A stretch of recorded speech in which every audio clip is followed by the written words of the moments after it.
नमस्कार, मैं हूं सत्यपाल और आप देख रहे हैं CWB हिंदी न्यूज। हरियाणा में बिजली विभाग छापामारी अभियान शुरू करेगा, टीमें हो गई हैं सक्रिय। हरियाणा में बिजली की बढ़ती मांग के बीच प्रदेश सरकार ने बिजली की चोरी करने वालों पर शिकंजा कस दिया है। बिजली चोरों को पकड़ने के लिए बिजली निगमों की विजिलेंस ही नहीं बल्कि बिजली वितरण निगमों की स्पेशल ऑपरेशन टीमें छापामारी के लिए सक्रिय हो गई है। हरियाणा में बिजली की चोरी पूरी तरह से रुक जाने के बाद गर्मी के दिनों में बिजली का संकट पूरी तरह से खत्म हो सकता है। खास बात यह है कि इन रेड के बारे में पहले से किसी को भनक तक नहीं लगने दी जाएगी। मौसम अपडेट। हरियाणा सहित दिल्ली एनसीआर में आज करवट लेगा मौसम, बदल जाएगी हवाओं की दिशा, हल्की बारिश की भी संभावना। उत्तर भारत के अधिकतर मैदानी राज्यों में लगातार तापमान में वृद्धि के साथ भीषण गर्मी की वापसी हो गई है। इसके अलावा उत्तरी मैदानी राज्यों में विशेषकर पंजाब, हरियाणा, राजस्थान और दिल्ली एनसीआर में पश्चिमी विक्षोभ का मामूली असर होगा। बादलों की आवाजाही बढ़ सकती है। केवल दोपहर से शाम के बीच छोटे पैमाने पर गरज चमक के साथ बादलों का निर्माण हो सकता है, जिसकी वजह से मैदानी राज्यों में 0 से 25% हिस्सों में धूल भरी हवाएं या फिर व हल्की बारिश की बौछारें दर्ज की जा सकती हैं। 19 और 20 व 21 अप्रैल को हरियाणा के उत्तरी जिलों पंचकुला, कालका, यमुनानगर, चंडीगढ़, अंबाला आदि में हल्की बारिश की गतिविधियों के साथ 30 से 40 किलोमीटर प्रति घंटे की रफ्तार से हवाएं चलने और कुछ स्थानों पर आंधी या अंधड़ चलने की प्रबल संभावनाएं बन रही है। जबकि हरियाणा के पश्चिमी दक्षिणी जिलों यानी सिरसा, फतेहाबाद, हिसार, भिवानी, महेंद्रगढ़, चरखी दादरी, रेवाड़ी आदि में इस दौरान आंशिक बादलवाई के साथ सीमित स्थानों पर हल्की बूंदाबांदी के साथ तेज गति से हवाएं चलने और कुछ स्थानों पर अंधड़ आंधी चलने की भी प्रबल संभावनाएं बन रही है। हालांकि इस मौसमी प्रणाली का प्रभाव 21 अप्रैल को अधिक रहने की संभावनाएं बन रही है। हरियाणा के 4 जिलों में मास्क पहनना अनिवार्य। कोरोना के बढ़ते मामलों के कारण गुरुग्राम, फरीदाबाद, झज्जर और सोनीपत में फिर से होंगे आदेश लागू। हरियाणा के स्वास्थ्य एवं परिवार कल्याण मंत्री अनिल विज ने कहा है कि कोरोना के बढ़ते मामलों को देखते हुए एनसीआर से लगते हरियाणा के 4 जिलों गुरुग्राम, फरीदाबाद, सोनीपत व झज्जर में फेस मास्क लगाना अनिवार्य कर दिया गया है और जो फेस मास्क नहीं लगाएगा उसको जुर्माना कर दिया जाएगा। उन्होंने कहा कि कोरोना के 238 मामलों में से 198 मामले गुरुग्राम के हैं और लगभग 22 मामले फरीदाबाद के हैं। बाकी हरियाणा में आधे से ज्यादा जिलों में कोरोना के शून्य मामले हैं। वहां कोई कोरोना के मामले नहीं बढ़ रहे हैं।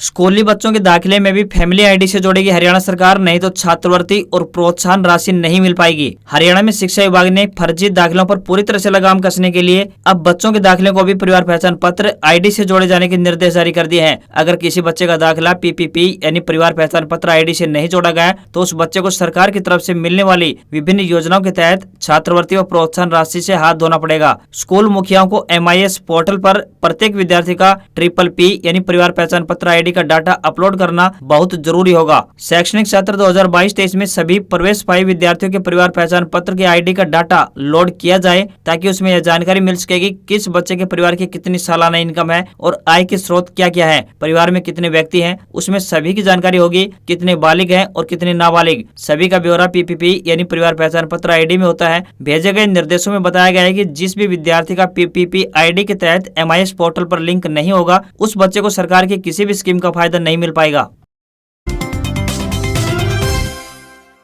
स्कूलों में बच्चों को फिर से मिलेगा मिड डे मील। कोरोना के बाद घर घर बंट रहा था राशन। कोरोना की लहर पूरी तरह से थमने के बाद अब शिक्षा विभाग ने सरकारी स्कूलों में बच्चों को मिड डे मील योजना के तहत खाना देने की तैयारी शुरू कर ली है। हालांकि अभी तक यह स्पष्ट नहीं हो पाया है कि खाना कब से तैयार करवाया जाएगा, लेकिन फिलहाल शिक्षा विभाग ने वर्तमान सत्र के दौरान शीघ्र बच्चों को दोपहर के समय भोजन दिए जाने का खाका तैयार कर लिया है। दूसरी तरफ शिक्षा विभाग की तरफ से पत्र आने के बाद स्कूल मुखियाओं ने मिड डे मील योजना के तहत भोजन बनाने के बर्तनों को साफ व रसोई की सफाई करनी शुरू कर दी है। बता दें कि पिछले करीब 2 साल से स्कूलों में बच्चों को दोपहर का भोजन नहीं दिया जा रहा था। अब फिर से भोजन देने की तैयारी शुरू कर दी है। अब घर घर जाकर राशन नहीं बांटा जाएगा।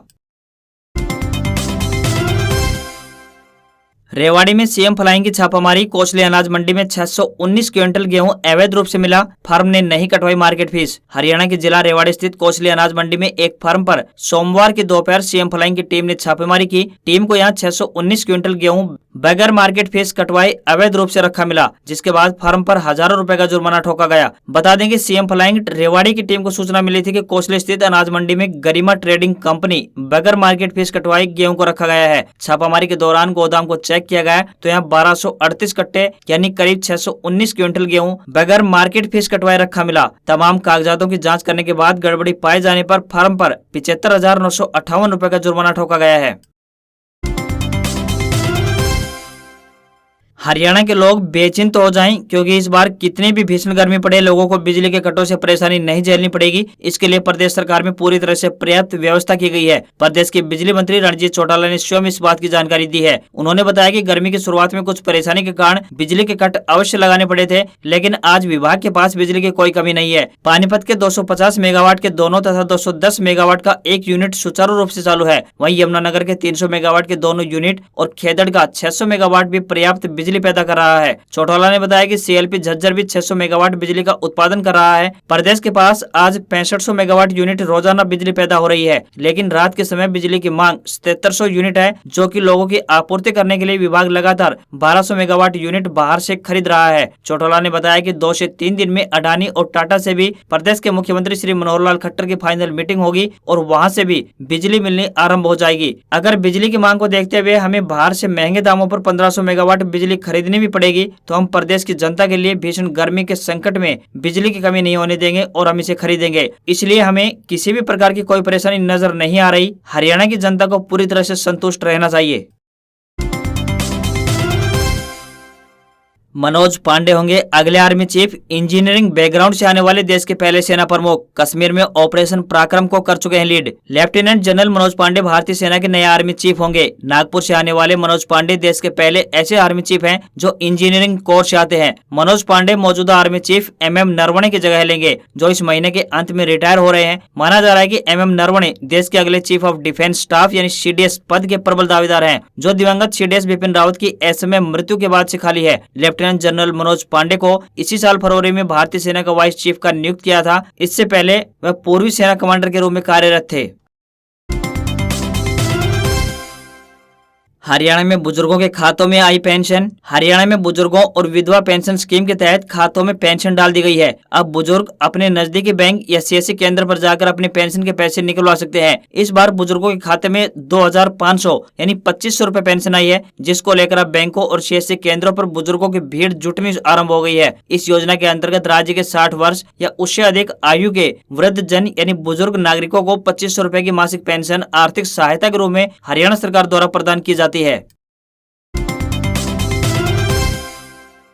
फिर बढ़ने लगा कोरोना। 24 घंटे में कोरोना के मामले 90% बढ़े। यूपी के 7 और हरियाणा के 4 जिलों में मास्क लगाना हुआ जरूरी। देश में एक बार फिर से कोरोना के मामले बढ़ने लगे हैं। देश में रविवार को कोरोना के 2183 केस सामने आए। यह शनिवार के मुकाबले 89.8% की बढ़ोतरी है। शनिवार को 1150 केस मिले थे। कोरोना से मरने वालों का आंकड़ा भी बढ़ गया है। रविवार को 214 लोगों की मौत रिकॉर्ड की गई। इसमें 213 मौतें केरल में दर्ज हुई है, जिसमें 212 बैकलॉग डेटा की है। वहीं एक मौत उत्तर प्रदेश में दर्ज की गई है। कोरोना के बढ़ते मामलों को देखते हुए उत्तर प्रदेश सरकार ने 7 जिलों में सार्वजनिक स्थानों पर फेस मास्क लगाना अनिवार्य कर दिया है। ये जिले हैं गौतम बुद्ध नगर, गाजियाबाद, हापुड़, मेरठ, बुलंदशहर, बागपत और लखनऊ। वहीं हरियाणा की बात करें तो हरियाणा सरकार ने भी गुरुग्राम, फरीदाबाद, झज्जर और सोनीपत में भी फेस मास्क लगाना जरूरी कर दिया है।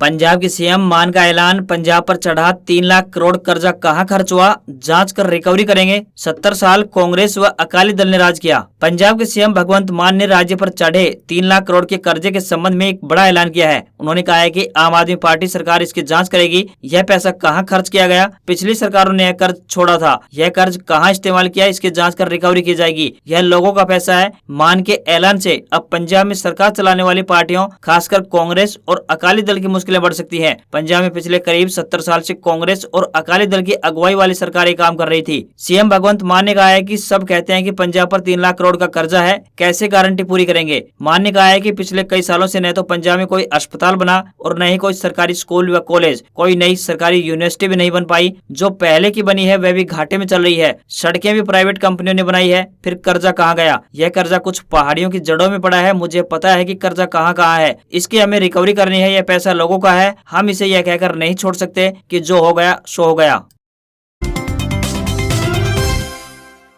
पाकिस्तान के प्रधानमंत्री शहबाज शरीफ करेंगे मंत्रिमंडल का ऐलान। बिलावल भुट्टो हो सकते हैं विदेश मंत्री। पाकिस्तान की नई कैबिनेट का होगा गठन। पाकिस्तान को शहबाज शरीफ के रूप में नया प्रधानमंत्री मिले हुए 1 हफ्ता बीत चुका है, लेकिन अब तक कैबिनेट का गठन नहीं हो पाया है। अब शहबाज शरीफ नए मंत्रिमंडल का गठन कर सकते हैं। माना जा रहा है कि इस मंत्रिमंडल में उन लोगों को भी जगह मिलेगी जिन्होंने इमरान को हटाने में शरीफ का साथ दिया। इमरान को अविश्वास प्रस्ताव के जरिए हटाए जाने के बाद शहबाज को पाकिस्तान के नए प्रधानमंत्री के रूप में चुना गया था। मरियम औरंगजेब पाकिस्तान की नई सूचना मंत्री बन सकती है। हालांकि मंत्रियों के विभाग बंटवारे को लेकर जानकारी अभी सामने नहीं आ पाई है। जियो न्यूज की रिपोर्ट का भरोसा करें तो पीपीपी यानी पाकिस्तान पीपल्स पार्टी के अध्यक्ष बिलावल भुट्टो जरदारी को विदेश मंत्री का पद सौंपा जा सकता है। पाकिस्तान के पीएम का मोदी को खत। शहबाज शरीफ ने भारत के साथ मिलकर काम करने की ख्वाहिश जताई। कश्मीर मुद्दे का भी किया जिक्र। पाकिस्तान में सत्ता परिवर्तन के बाद भारत के साथ संबंधों में भी बदलाव के संकेत नजर आ रहे हैं। पाकिस्तान के नए प्रधानमंत्री शहबाज शरीफ ने पीएम मोदी को खत लिखकर दोनों देशों के विवादित मुद्दों के शांतिपूर्ण समाधान की इच्छा जाहिर की है। मीडिया रिपोर्ट के मुताबिक शहबाज का एक खत पीएम मोदी के बधाई संदेश के जवाब में आया है। शहबाज ने पीएम मोदी को धन्यवाद देते हुए लिखा, इस क्षेत्र में शांति और स्थिरता के लक्ष्य और जम्मू कश्मीर समेत सभी विवादित मुद्दों को शांतिपूर्ण तरीके से हल किया जा सकता है। भारत पाकिस्तान के शांतिपूर्ण संबंध नागरिकों के सामाजिक आर्थिक विकास के लिए जरूरी है। शहबाज शरीफ के प्रधानमंत्री बनने पर पीएम मोदी ने उन्हें बधाई देते हुए कहा था, पाकिस्तान के प्रधानमंत्री बनने पर आपको शुभकामनाएं। भारत उम्मीद करता है कि आप इस क्षेत्र को आतंकवाद मुक्त बनाकर शांति और स्थिरता के लिए काम करेंगे। इसके जरिए हम चुनौतियों का मुकाबला कर सकेंगे और अपने नागरिकों को बेहतर जीवन दे सकेंगे।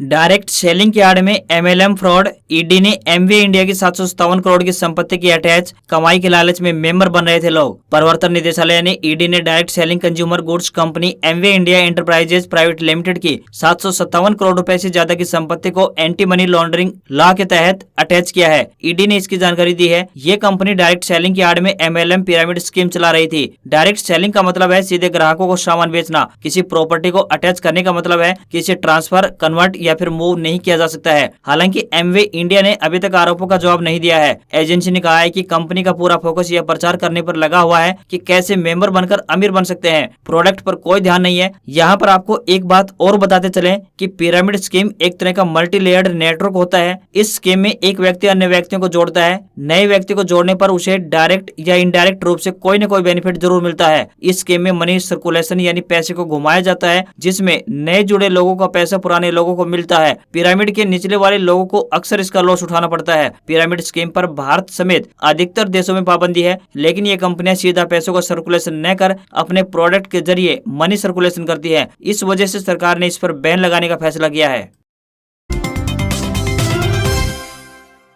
मारुति सुजुकी की कार खरीदना 18 अप्रैल से महंगा हो गया है। कीमत बढ़ाने के पीछे की वजह कंपनी ने इनपुट कॉस्ट का महंगा होना बताया है। कंपनी ने बताया कि 18 अप्रैल से सभी मॉडल की कीमतों में औसतन 1.3% का इजाफा किया जा रहा है। आपको बताते चलें कि इससे पहले 1 अप्रैल से मर्सिडीज, BMW, ऑडी, टोयोटा ने भी अपनी कारों के दाम बढ़ा दिए हैं। वहीं टाटा मोटर्स ने भी अपनी कॉमर्शियल व्हीकल्स के कीमतों में 2.5% तक इजाफा कर दिया है। एक अन्य खबर के अनुसार आरबीआई ने 18 अप्रैल 2022 से बैंकों के खुलने के समय में बड़ा बदलाव किया है। इससे ग्राहकों को अपना काम कराने के लिए 1 घंटा और अतिरिक्त समय मिलेगा। अब बैंक 10 बजे के बजाय सुबह 9 बजे से खुलेंगे। वहीं एक अन्य खबर के अनुसार दिल्ली यूनिवर्सिटीज के दयाल सिंह कॉलेज ने असिस्टेंट प्रोफेसर के पदों पर आवेदन मांगे हैं। कॉलेज इस भर्ती अभियान के तहत कुल 79 पदों पर नियुक्तियां करने जा रहा है। फिलहाल इन पोस्ट के लिए आवेदन प्रक्रिया चल रही है और 30 अप्रैल तक चलेगी। एक अन्य खबर के अनुसार अब नौकरी की बात करें तो शिक्षा विभाग में नौकरी का बेहतरीन मौका आया है। राजस्थान लोक सेवा आयोग यानी आरपीएससी माध्यमिक शिक्षा विभाग की ओर से वरिष्ठ अध्यापकों के 9,760 पदों पर भर्ती प्रक्रिया शुरू कर चुका है। इसके लिए ऑनलाइन आवेदन शुरू हो चुके हैं, जो कि 10 मई 2022 तक भरे जाएंगे। जनरल कैटेगरी के 40 साल तक के कैंडिडेट सहित हर उम्र के उम्मीदवार इन पदों पर अप्लाई कर सकते हैं। आज खबरों में बस इतना ही। देखते रहिए CWB हिंदी न्यूज। नमस्कार।